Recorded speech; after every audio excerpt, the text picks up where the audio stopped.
The story begins in ancient Egypt, at a time when a new god was about to be crowned ruler of the land. His name was Horus, the mighty god of the sky. A grand coronation ceremony was being held in his honor, and people from across Egypt had gathered to witness the event. Just as Horus was about to be crowned, an unexpected visitor arrived. Set, the god of the desert and Horus's own uncle. Set approached with what appeared to be a peaceful gesture. He brought a gift for his nephew, a beautifully carved horn. With no reason to suspect betrayal, Horus accepted the gift and blew the horn. But the sound of the horn was a signal. Set's army stormed into the ceremony. Before anyone could react, Set stabbed and killed Horus's father, his own brother, right in front of everyone.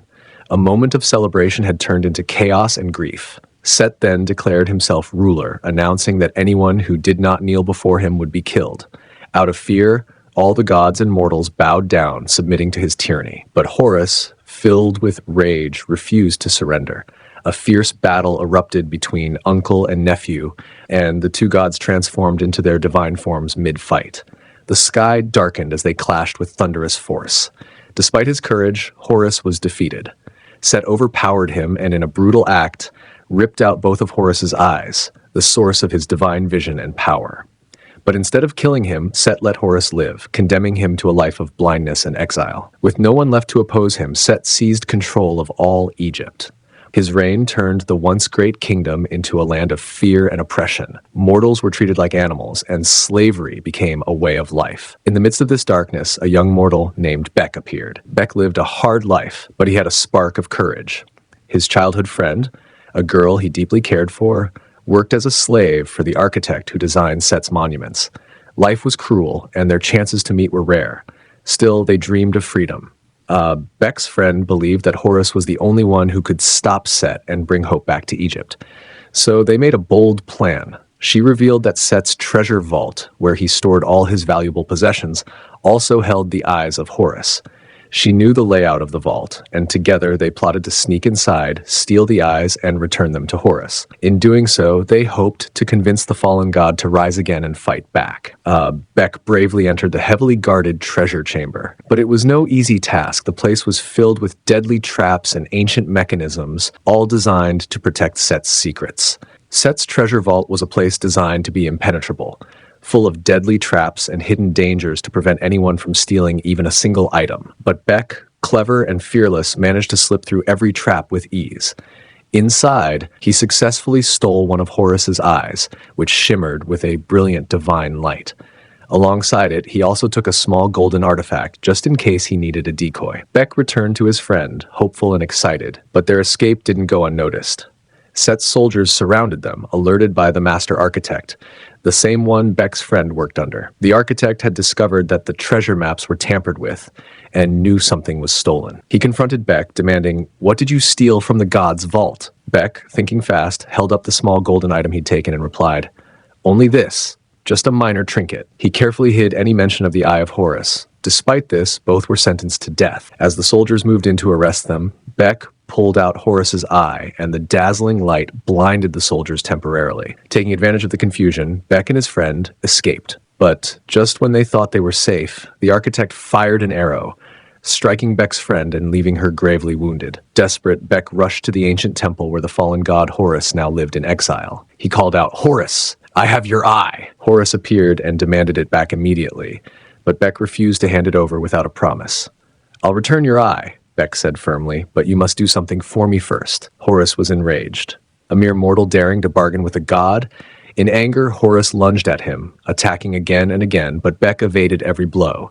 Still clutching the divine eye, Bek refused to yield. Finally, Horus stopped and asked, "What do you want?" Bek brought his injured friend before him. "Save her." Horus tried everything he could, but it was too late. He was no longer a fully powered god, and he couldn't stop death. As her final breath escaped, the god of death appeared to take her soul. He looked at her and asked, "What can you offer me?" She replied, "Nothing. I'm only a slave." In this world, it was revealed that souls could bargain with the god of death, offering treasures in exchange for life. But with no silver, no gold, and no hope, she had nothing to give. And so, the god of death took her soul away forever. Bek was devastated. His heart shattered watching her slip into the afterlife with nothing he could do. Blaming Horus for not saving her, Bek refused to give back the eye. "You're a god," he shouted, "but you did nothing." In a moment of rage, Horus seized him. Fearing for his life, Beck finally gave back the eye to survive. Horus now had one of his eyes restored, but he was not whole yet. Looking at Beck, he said firmly, "Now give me the second eye." Beck looked Horus in the eye and said, "I only had one of your eyes. The other one, it's in Set's pyramid." He continued, "I've already been inside. I know the layout." Hearing this, Horus's face lit up with a spark of hope. He leaned in and revealed something unexpected to Beck. "Your friend's soul hasn't been lost forever," Horus explained. "She's crossed into the afterlife, but not yet beyond the point of no return. She's only just passed through the final path. It'll take a few more days before she's gone completely." He continued, "If I regain my full powers, once I have both of my eyes back, I can go to the afterlife myself and bring her soul back." A deal was made. Beck would retrieve the second eye, and in return, Horus would save his friend's soul and restore her to life. To keep their hope alive, they preserved her body in a safe, hidden place. Horus gave his word as a god. Once he regained his strength, he would reunite the soul with the body. But Horus had another goal in mind too: revenge.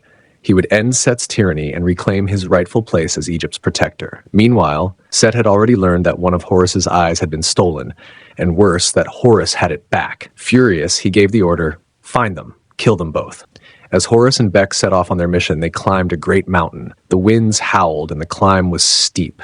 "Where are we going?" Beck asked, exhausted. "To speak with my grandfather," Horus replied, "the god of the sun." Horus sat on the mountaintop and closed his eyes. The moment grew still. Suddenly, his form transformed into his divine self.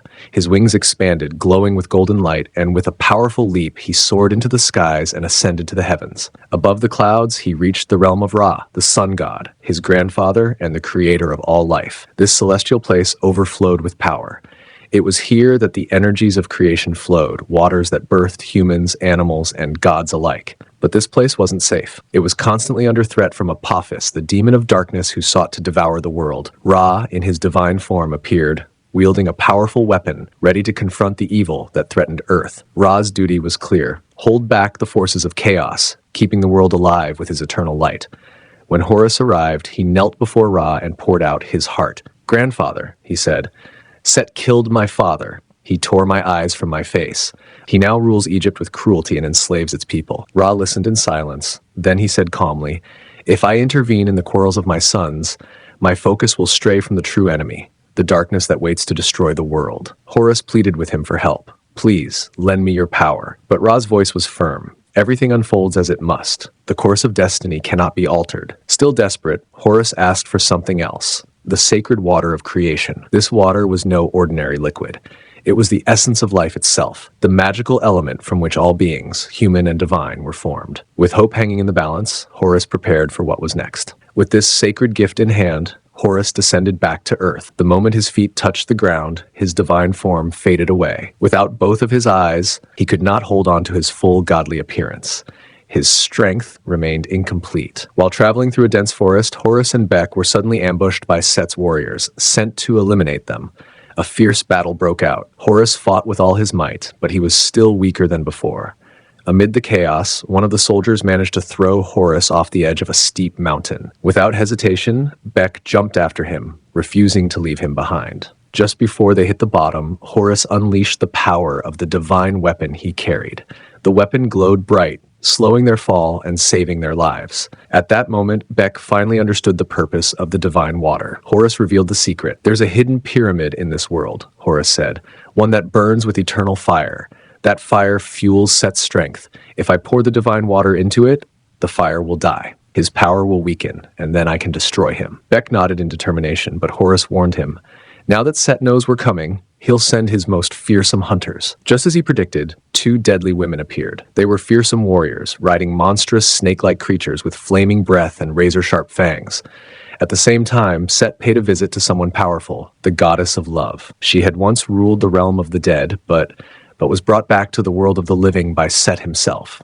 This was his leverage. Though she and Horus had once shared a bond, Set now came seeking something dangerous. "I want you to take me to the realm of the dead," Set demanded.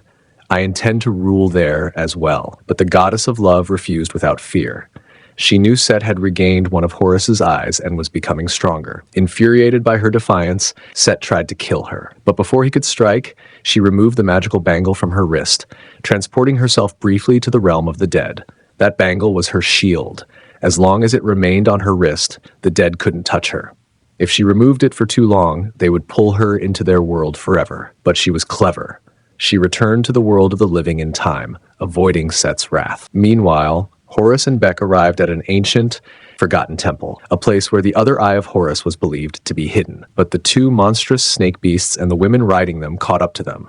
The creatures spewed fire, destroying everything in their path. Horus and Beck hid among the ruins, waiting for the right moment to strike. Just when things seemed hopeless, the goddess of love appeared, unleashing her divine powers to destroy the monstrous snakes in an epic battle. Her light burned brighter than the fire of the beasts. With the enemies defeated, they turned toward their next target, the pyramid. "That's where your eye is," Beck said. "I know this place. I've been inside before. I can get us in." But the goddess of love warned him, "This is no ordinary place. Getting inside won't be easy." What awaited them inside was far more dangerous than either of them imagined. As they prepared to enter the pyramid, the goddess of love warned them. "There's a monster inside," she said. "It guards the path and asks a riddle. Answer it wrong, and it will destroy you." Hearing this, Horus decided they needed help. "We must visit the god of intelligence," he said. "Only he is wise enough to solve such a riddle." They traveled to meet the wise god and explained everything. But the god of intelligence refused to join them. "It's too risky," he said. "The monster's riddle is impossible. A single mistake means death." Beck stepped forward, calm but determined. "I'll answer the riddle," he said. The god frowned. "You? A mortal? That creature asks questions that baffle even the gods." Beck replied boldly, "Then let him kill me if I fail. But before that, I'll tell him this. I went to the great god of intelligence, and even he was too afraid to answer." That struck a nerve. For a god, fear was humiliation. His pride wounded, the god of intelligence agreed to join them. With their team assembled, they began their journey toward the pyramid. But elsewhere, the goddess of love learned something troubling. Horus had promised Beck he would bring his friend's soul back from the world of the dead, something no god had ever done. She suspected that Horus had made this promise only to regain his eye, a manipulation, not a mission. Upset by Horus's deception, she turned to Beck. "Do you want to speak to your friend?" she asked. Beck looked up, surprised. "I can help you," she continued, taking off her magical bangle. "This will allow you to contact the realm of the dead." Using its power, Beck spoke to his friend's soul, still trapped in the underworld. "Don't worry," he said with emotion. "I'll get you out of there. Horus is helping us. We will bring you back." They finally arrived at the pyramid, but there was no entrance in sight. Beck studied the stonework. "I know where it is," he said confidently. "There's a hidden wheel. If I can turn it, the door will open." He squeezed between two giant stones, scraping his arms, and carefully reached the wheel. With great effort, he turned it, and everything rumbled. A hidden door slid open. The team stepped inside cautiously. As they moved forward, the ground shook, and the monster appeared, huge, otherworldly, with glowing eyes. It blocked their path and let out a thunderous voice. Open quote, "I am neither of the past nor the future. No eyes have ever seen me, and none ever will. Yet every living soul believes in me. Tell me, what am I?" Close quote. The god of intelligence stepped forward quickly and answered. But it was wrong. The monster roared in rage and lunged at him. The god stumbled back and tried again, but his second answer was wrong too. The monster raised its claw, preparing to strike them all down. In that moment of chaos and fear, the god paused and then whispered, "Future." The answer is the future. The monster froze, then slowly stepped aside. "You may pass," it said. The path ahead opened, but danger still loomed deeper within the pyramid. Moving deeper into the pyramid, Horus finally sees his eye, the powerful relic he had long lost. As he steps forward and takes out the divine water, ready to pour it into the sacred fire and weaken Set's power, they're suddenly ambushed. It was all a trap. Set himself appears, revealing it was his plan all along. "You really thought you could outsmart me?"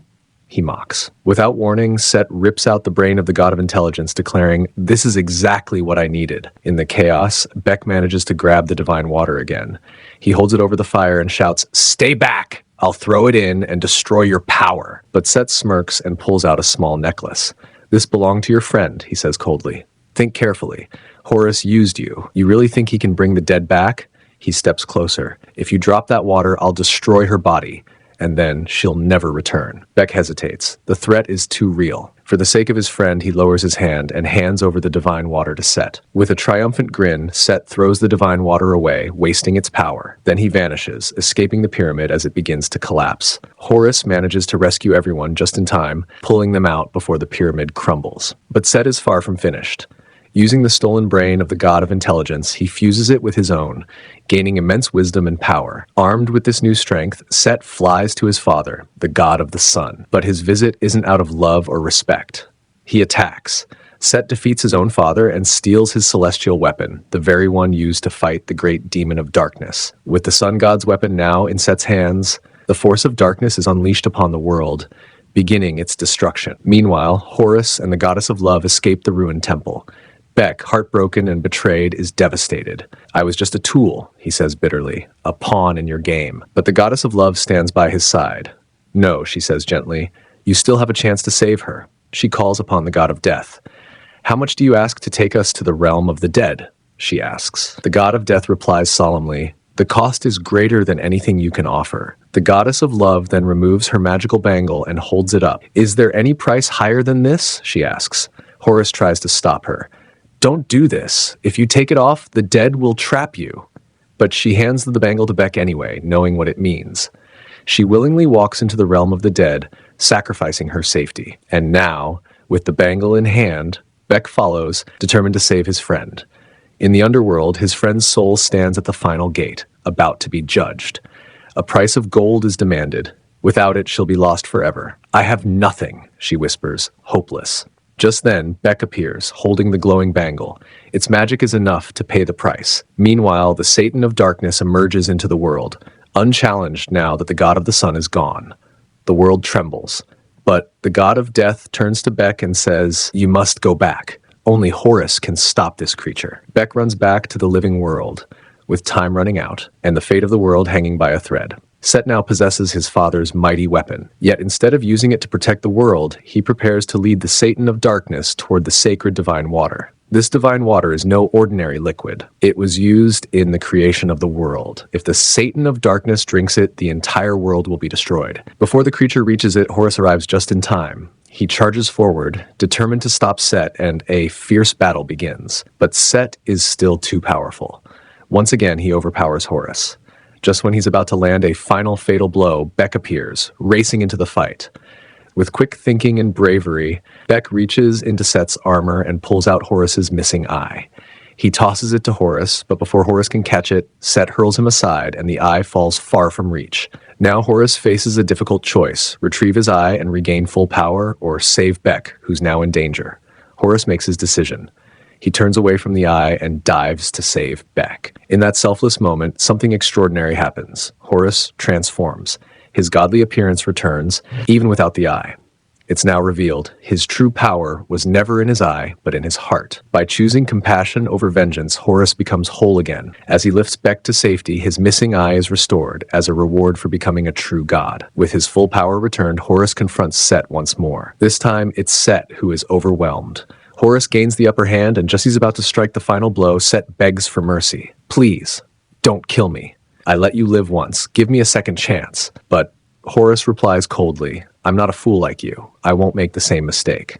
Horus defeats Set, ending his reign of terror for good. But the danger isn't over. The Satan of darkness is still advancing toward the divine water. Wasting no time, Horus races to his grandfather, the god of the sun, and returns the stolen weapon. With it, the sun god channels its power and banishes the Satan of darkness, sending it back to its realm before it can destroy the world.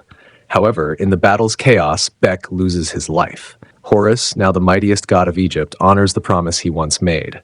Using his divine power, he brings Beck and his beloved friend back to life. The people rejoice. Horus is crowned the god of Egypt, but he brings change. He declares a new law.